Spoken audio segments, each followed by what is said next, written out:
I think maybe that being a hero is overrated.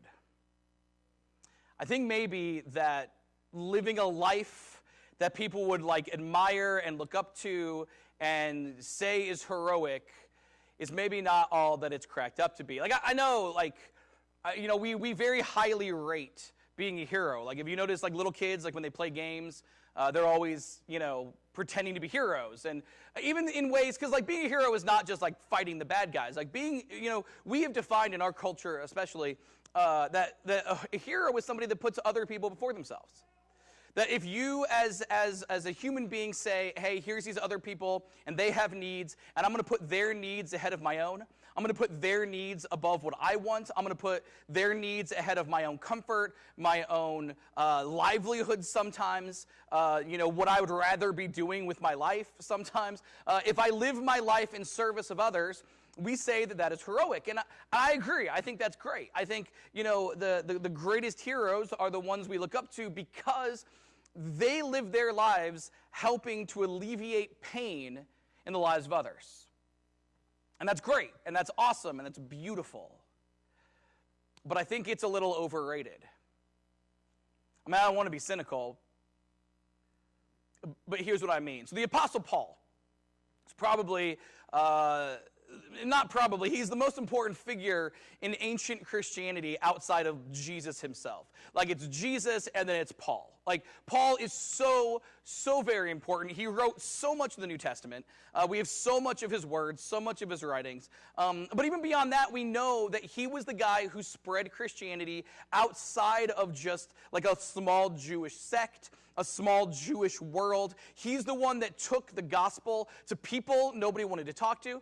He took the gospel to places nobody wanted to travel to. He really is the reason why you and I, if you're not Jewish, are Christians. He is the guy who made Gentile folks like you and me welcome into the church. Paul lived his life in service of other people. He lived his life alleviating pain in other people, spiritual and otherwise. And one day he gets criticized by people, and he writes a response to that criticism. And this is what he says in defense of himself as he's trying to talk about, who he is. He says this in a letter to the church at Corinth. He says, I know I sound like a madman, but I have served him, being God, far more. I have worked harder, been put in prison more often, been whipped times without number, and faced death again and again. 5 different times the Jewish leaders gave me 39 lashes. 3 times I was beaten with rods. Once I was stoned. 3 times I was shipwrecked. Once I spent a whole night and a day adrift at sea. I have traveled on many long journeys. I have faced danger from rivers and from robbers. I have faced danger from my own people, the Jews, as well as from the Gentiles. I have faced danger in the cities, in the deserts, and on the seas. I have faced danger from men who claim to be believers but are not. I have worked hard and long, enduring many sleepless nights. I have been hungry and thirsty and have often gone without food. I have shivered in the cold, without enough clothing to keep me warm. That's quite a list. In fact, it sort of sounded like a Dr. Seuss book there for a second. Oh, I don't know. I don't know the answer to that at all. I'll find that out. I'll let you know. Really have no idea. But yeah, so that's a pretty exhaustive list of things you could suffer, it's sort of a crazy idea of all the things he went through. And we know this is a partial list because we know written elsewhere in the New Testament are accounts of other things he did and other things he went through that are not listed here. Paul was a hero of the faith. Paul is the most important human being outside of God in the flesh for all of Christianity. Without Paul, we don't have a church. Without Paul, the gospel does not go to the ends of the earth. And yet for all that he did that was wonderful, he suffered every step of the way. Additionally, as we talk about this is not just 2 random things he did heroic stuff while also he suffered. These things are completely intertwined. By doing the heroic, putting other people first, alleviating the pain of other people, while doing those things, that is when he suffered. His suffering came as a direct result of being a hero. Had he done what he did before, I'm sure you guys are probably aware of, Paul, before he was a Christian, was a Pharisee. He was wealthy. He had power. He had privilege. He was sort of one of the elites in his society. Had he just stayed that way, he never suffers. It was his choice to be heroic that caused his suffering. Which makes me think maybe being a hero is just a little overrated. Because, if that's the kind of stuff that comes with helping people, I don't know that I want to have one shipwreck. I don't know that I want to be beaten with the rods once. For this to be what he goes through on a daily basis, maybe it's just not all it's cracked up to be. Though when I say that out loud, I admit that sounds cynical.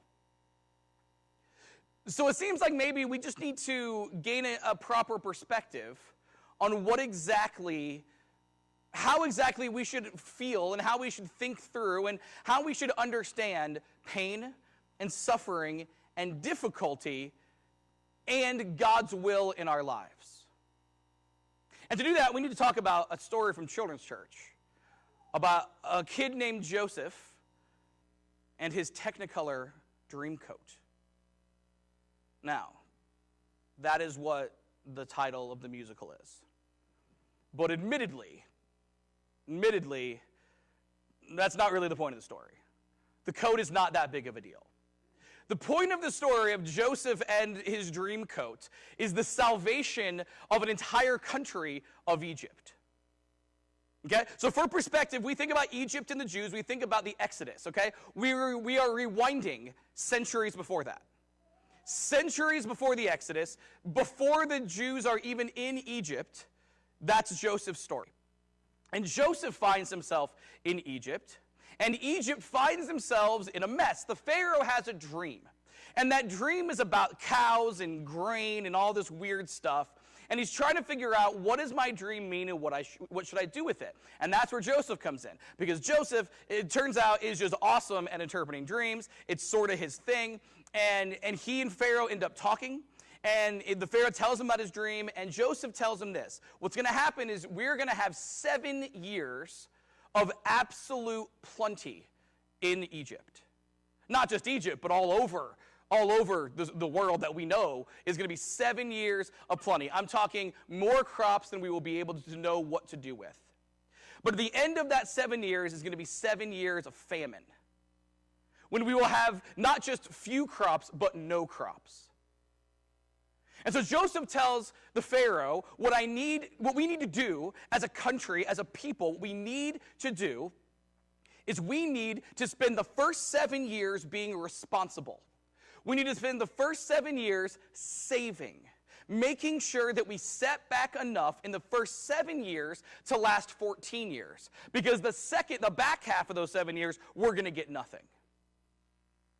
Because Joseph interpreted the dream that way, and because he was willing to speak to the Pharaoh bluntly and frankly, and because he was able to do that, Joseph saved the lives of literally an amount of people that cannot be counted. He saved the lives of the entire nation of Egypt. Egypt ends up doing exactly what he says. He's actually put in charge of the whole endeavor. They do exactly what he says, and for those 14 years, no one starves. Despite not having a single crop for 7 years, everyone is saved. But not only does he save the entire nation of Egypt, but his family, his father Jacob, his brothers, or there's a lot of them, I'm not going to tell you all their names. Can't ever remember them all. Got all these brothers. They all end up with their whole family, 70 of them, end up coming to Egypt to be saved. And those 70 people become the people of Israel, which means without Joseph interpreting dreams, without Joseph going with the Pharaoh and convincing him to do the right thing for 7 years for the back 7, without him doing what he did, there is no nation of Israel. There is no Exodus. There is no David and Goliath. There is no Daniel and the lion's den. There is all these other stories we've talked about. All these other stories, they don't happen because the people of Israel simply would have died. Without Joseph, there is no Israel. And without Israel, there is no Jesus. Joseph, really, really important. But you're probably wondering, well, what is Joseph doing interpreting dreams of the Pharaoh in the first place in Egypt? And okay, we should talk about the coat then, because that actually has to do with it. So Jacob is Joseph's father. He's also the father of all these other sons. And Jacob made it well known that Joseph was his favorite. It's not good parenting, guys. I'm not a parent, I got to be honest. I'm not really supposed to give advice on parenting, but if you got a whole slew of kids, telling one of them, you're my favorite, not going to go well. It's not going to go well. The other kids will hate you, and also the other child. And that's exactly what happens. His brothers hate him because Jacob makes it clear that Joseph is his favorite. He gives him the very gaudy, very loud Technicolor dream coat. He gives him this coat and, as a sign of, hey, he's my favorite. But it wasn't just a symbolic thing. He actually also gave his son a job. You see, they were all shepherds. Jacob has all these flocks, and he told Joseph, hey, listen, what I want you to do, you don't have to work at all. I just want you to spy on the others, and when they make mistakes, report back to me. So he turned him into a snitch. And you think, well, if Joseph's a good kid, by the time he's a teenager, he's 17 at this point, by the time he's a teenager, he knows that snitches get stitches. He knows that is a universal rule, don't snitch on your brothers, right? But you see, Joseph is what we like to call too big for his britches. He is insufferably arrogant, and he just loves telling on his brothers. He loves it. He eats it up. Joseph, it's probably mostly Jacob's fault for telling him he's the coolest for his whole life, but Joseph believes it. He believes it. So the first time we actually had this foray into the dream thing, he starts having these dreams in which his father and his brothers are worshiping him. Now, I don't know a lot about dream interpreting, but if you have dreams in which other people are worshiping you, you keep that to yourself. Don't tell other people. And not just because you may get locked up in a crazy place, but also, let's be honest, no one will like you. If you announce, hey guys, it's breakfast, by the way, y'all are going to worship me, I had this dream yesterday. No one wants to be your friend at that point. No one. Everyone hates Joseph except for Jacob. Jacob loves him. The brothers hate Joseph. So they got to figure out, okay, he's having these dreams, he's got that dumb coat, he's a snitch, we just got to get rid of him. And so they all decide, okay, we're going to get rid of our brother Joseph. We're going to get rid of him. We want him gone. But they couldn't decide what they wanted to do with him, right? So some people said, let's just murder him because that's how Bible stories go sometimes. Just jump right to murder. Let's just murder him. And some of the brothers were like, that'd be awesome. I hate that kid. But other people were like, look, we want him dead for sure. Let's just leave him out somewhere and just let the elements kill him. Then it's not our blood's not on our hands. His blood's not on our hands if we just leave him. They had a very strange definition of blood on their hands, but that's what they thought. So they were trying to go back and forth. Do we actually physically kill him? Do we just leave him abandoned somewhere? And then somebody comes with an idea hey guys, why don't we make money at this? We get rid of him, and also we can buy a PlayStation. It'll be awesome.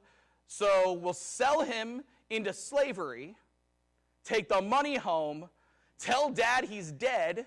Dad, he'll get over it. No more snitch. And that's what they decided to go with. So they take his coat and they tear it up and they dip it in goat's blood and they show their dad, hey, look, there's blood. It's his blood. We just found it. We don't know where it went. And they think he's dead. And then they sell him. And there's this interesting detail in the Bible. They sell him into slavery to these slave traders. And there's this interesting detail where the brothers admit that Joseph, while they were doing it, was begging for mercy. That he cried and begged them, looked them in the eye, and begged them for mercy, and they felt nothing. So Joseph's a slave now, and Jacob thinks that his son is dead, and that's that. And so Joseph ends up being purchased by this very high-ranking military official, a captain of the royal guard of the Pharaoh. His name is Potiphar. And it's interesting because, as being a slave goes, like I'm not saying that anybody should ever be a slave, but if you have to be a slave, being the slave of a wealthy guy who's like an assistant to the Pharaoh, pretty sweet deal. So he doesn't end up having to actually, do a lot of hard labor, really. He just sort of has to help out Potiphar. And a weird thing starts to happen. Just like Jacob, every time he was with Joseph, was like, man, this guy's the best. Potiphar, every time he's with Joseph, is like, man, this guy's the best. This guy's the best slave I've ever had. Everything he tries, he does a really good job at. He's intelligent. He's mindful. He doesn't give me any lip. Like just, everything I ask him to do, he's great at. This is awesome. And in time, Potiphar and Joseph, they stop really being, it took a while, obviously, but they stop being slave and master, and they start being friends. Like Joseph essentially becomes Potiphar's right-hand man, and it's great. It's a great arrangement. But the trouble with being a high-ranking military official to the Pharaoh is that you have a lot of time away from your family. And Potiphar had this wife. And Potiphar's wife, well, she ends up spending as much time with Joseph as Potiphar does. And so Joseph is given all this responsibility, all this stuff. Like he really kind of runs the household as the top slave, and Potiphar's wife just kind of hangs out, like doing what wealthy wives do in ancient Egypt. And she decides that with her husband gone so long, she needs attention. She begins to fall in love with Joseph, which is a really, really nice way of saying that. And really a fairly inaccurate way of saying it. But it's a nice way of saying it for church. I love the way the Bible says that Joseph is hot. They say he's well-built and handsome. And I like that. It's funny. Like, there's a biblical writer who's like, I gotta communicate that Joseph is smoking hot and all the ladies liked him. How do I do that? And I want to think that he had several options as he wrote this down. And he settled on well-built and handsome. And so Potiphar tries to seduce Joseph, which is, she just says, hey, come sleep with me. You don't have to do a lot of seducing when you're the wife of a wealthy guy in Egypt. Except the problem is she sort of did, because Joseph, the Bible says that, he has respect for for Potiphar. I think also if he was smart, he also has some self-preservation. He has no interest in sleeping with his master's wife. And he tells her, look, Potiphar has put me in charge of everything. The only thing he has not given me is you. I'm not taking the one thing he said not to have. I'm just not doing it. And so time and again, Potiphar's wife tries to sleep with Joseph, and time and again, Joseph says no. And at a certain point, her feelings got hurt. And you know what they say about a woman scorned? And so, she decides to set him up. She tells Potiphar that, he tried to rape her, and she has this whole story. And Potiphar, of course, is going to believe his dear wife over the slave, because at the end of the day, he's just a slave. No matter how close they were, they are just slaves. And so Potiphar has Joseph thrown into prison for a crime he did not commit. And there he sat literally for years. Sat in prison for years on an accusation that was in no way true. But you see, we had this weird theme going on. Everybody in power who seems to meet Joseph seems to fall in love with the guy. Everybody like Jacob is just, he's the best. And then Potiphar's like, this guy's the best. And then the warden to the prison meets Joseph and sees Joseph and he's like, man, this guy's the best. He's this calming influence on everybody else. He does what he's told. He helps other people do what they're told. He's making friends. This doesn't even feel like a prison with Joseph around. And so the warden says, look, I don't want to do work. Who wants to do work? Joseph, you're in charge of stuff. If you mess up, I'll have you killed. Cool? And Joseph says, well, when you put it like that, okay, let's do it. And so Joseph ends up sort of running the prison for years. He runs the place. And that is how he meets two condemned criminals, assistants to the Pharaoh. One is a cupbearer, meaning a bearer of cups. And sometimes the dumbest jokes are my favorites. And one of them is a baker. which means he bakes.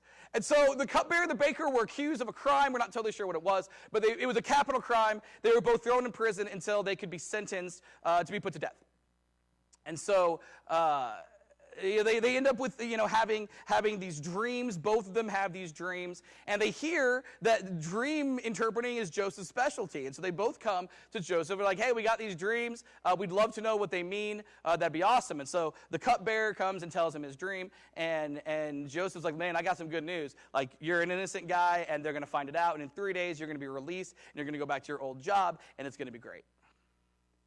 And then the baker showed up. He's like, hey, I had this dream. Tell me what it means. And Joseph's like, oh, man, you're totally guilty. You're going to be dead in 3 days.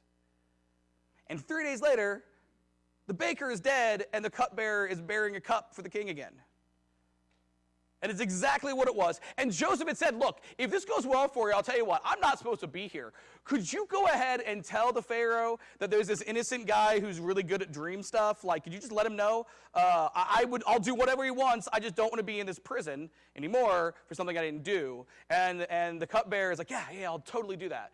And then the cupbearer goes, and he totally forgets for 2 years.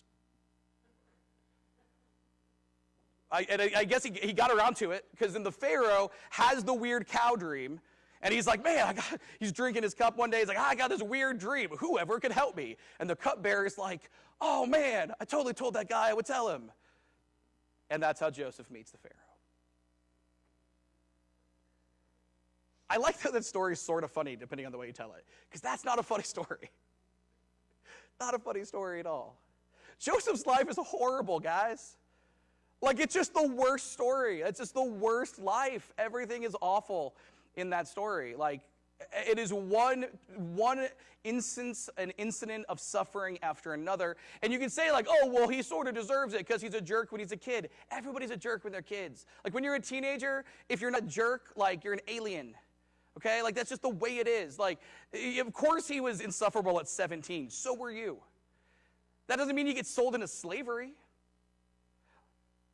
But if you think about it, the beauty of this story, I mean, I could do a whole series on this story, but you look at this story, and the idea is the intersection between Joseph saving people, being a hero, and Joseph suffering. Because without one, you don't have the other. Think about it.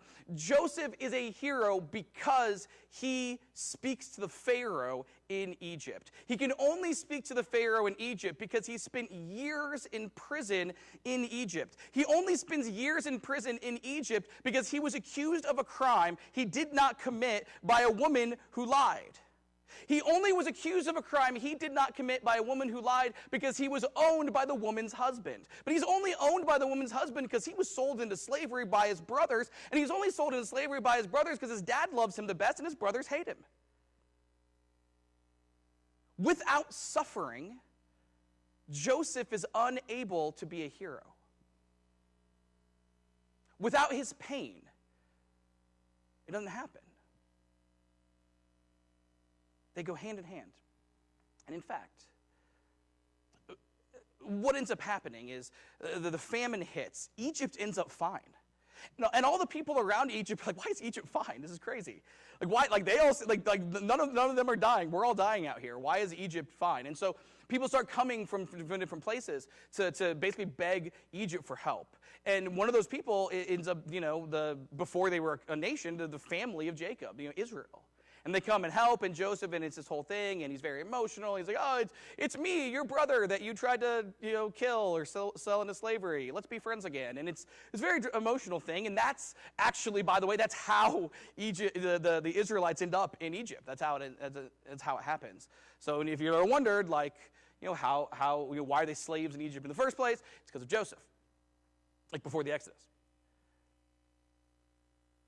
But while he's explaining to them, like, they're all apologetic, they're very unhappy, they're, we can't believe we did this. This is what Joseph tells his brothers about his whole life, about what happened, about the suffering he had to go through. This is what it says.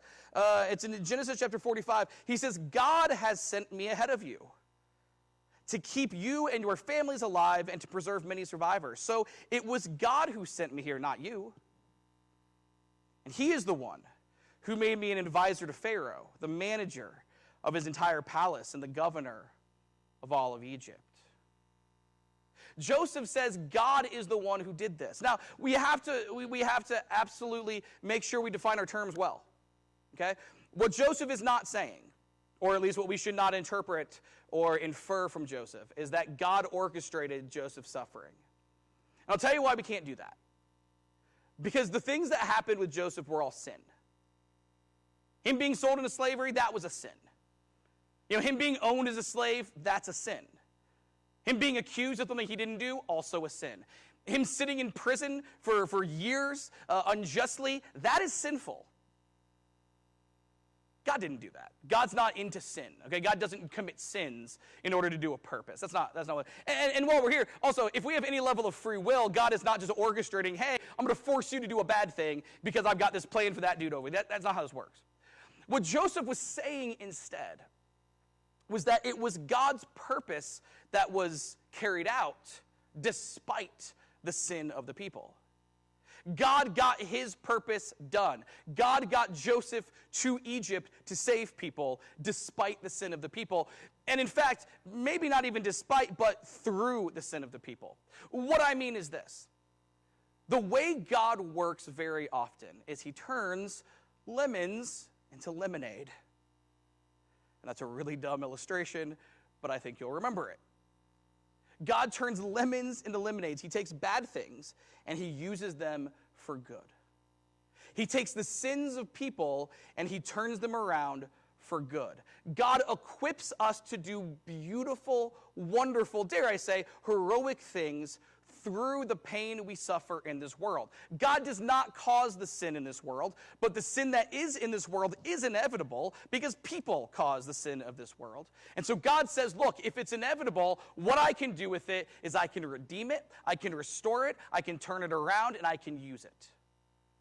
Joseph's life, his suffering, the sin that put him at each place along the journey, God used those things. He worked with and within and through and throughout all of it in order to save other people through Joseph.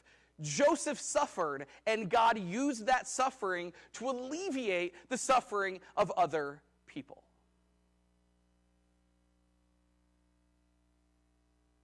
And I just got to be honest, I hate that. Because I want to pray, hey, God, I don't want to suffer, so let's not do that. I pray a variation of that prayer more times than you understand. Because, pain is bad. Pain hurts, right? That's why we call it pain. It hurts. And when we go through life, when we suffer, when relationships fall apart, or we go through illnesses, or we lose a job, or you go through financial struggle, or we just a million things that we suffer. We watch a loved one suffer. We lose somebody.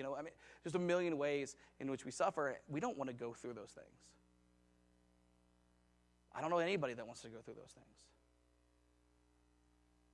And so it'd be just really swell if the way that God worked was, oh, cool, you're a Christian? Well, let's get rid of all that suffering stuff.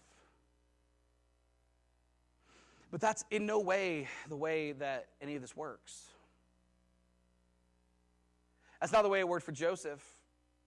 And it's great that Joseph has the perspective to say to the end of his life, to say, hey, God is the one who did this. Don't worry about it. Paul doesn't always. We brought him up earlier. Paul doesn't. There's times when Paul sounds literally suicidal in the Bible, where he says, "Look, I would rather be dead." If Paul has psychiatrists, they would be very concerned for him reading his letters sometimes, because Paul's looking. He's suffering.